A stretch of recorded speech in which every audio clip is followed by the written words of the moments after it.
एक ऐसा दिन है जो हमें याद दिलाता है कि हमारी आत्मा, हमारी भावना अक्षय है। यह दिन हमें याद दिलाता है कि चाहे कितनी भी कठिनाइयां रास्ता रोके, चाहे कितनी भी आपदाएं आए, चाहे कितनी भी बीमारियों का सामना करना पड़े, इनसे लड़ने और जूझने की मानवीय भावनाएं अक्षय है। माना जाता है कि यही वो दिन है जिस दिन भगवान श्री कृष्ण और भगवान सूर्यदेव के आशीर्वाद से पांडवों को अक्षय पात्र मिला था। अक्षय पात्र यानी एक ऐसा बर्तन जिसमें भोजन कभी समाप्त नहीं होता है।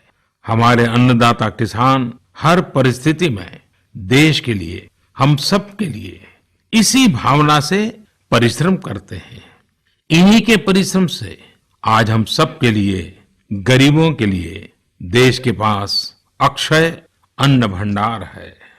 इस अक्षय तृतीया पर हमें अपने पर्यावरण, जंगल, नदियां और पूरे इकोसिस्टम के संरक्षण के बारे में भी सोचना चाहिए, जो हमारे जीवन में महत्वपूर्ण भूमिका निभाते हैं।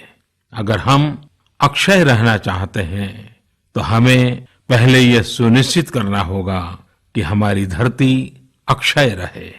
क्या आप जानते हैं कि अक्षय तृतीया का यह पर्व दान की शक्ति यानी पावर ऑफ गिविंग का भी एक अवसर होता है।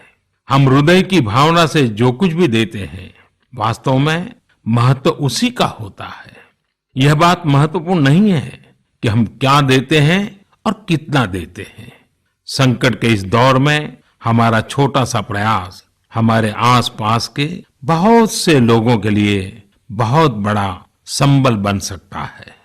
साथियों, जैन परंपरा में भी यह बहुत पवित्र दिन है, क्योंकि पहले तीर्थंकर भगवान ऋषभदेव के जीवन का यह एक महत्वपूर्ण दिन रहा है।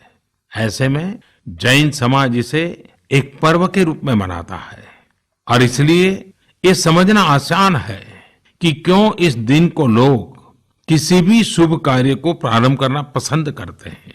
चूंकि आज कुछ नया शुरू करने का दिन है, तो ऐसे में क्या हम सब मिलकर अपने प्रयासों से अपनी धरती को अक्षय और अविनाशी बनाने का संकल्प ले सकते हैं? साथियों, आज भगवान बसवेश्वर जी की भी जयंती है। ये मेरा सौभाग्य रहा है कि मुझे भगवान बसवेश्वर की स्मृतियां और उनके संदेश से बार बार जुड़ने का, सीखने का अवसर मिला है। देश और दुनिया में भगवान बसवेश्वर के सभी अनुयायियों को उनकी जयंती पर बहुत बहुत शुभकामनाएं। साथियों, रमजान का भी पवित्र महीना शुरू हो चुका है। जब पिछली बार रमजान मनाया गया था तो किसी ने सोचा भी नहीं था कि इस बार रमजान में इतनी बड़ी मुसीबतों का भी सामना करना पड़ेगा। लेकिन अब जब पूरे विश्व में ये मुसीबत आ ही गई है, तो हमारे सामने अवसर है इस रमजान को संयम, सद्भावना, संवेदनशीलता और सेवा भाव का प्रतीक बनाएं।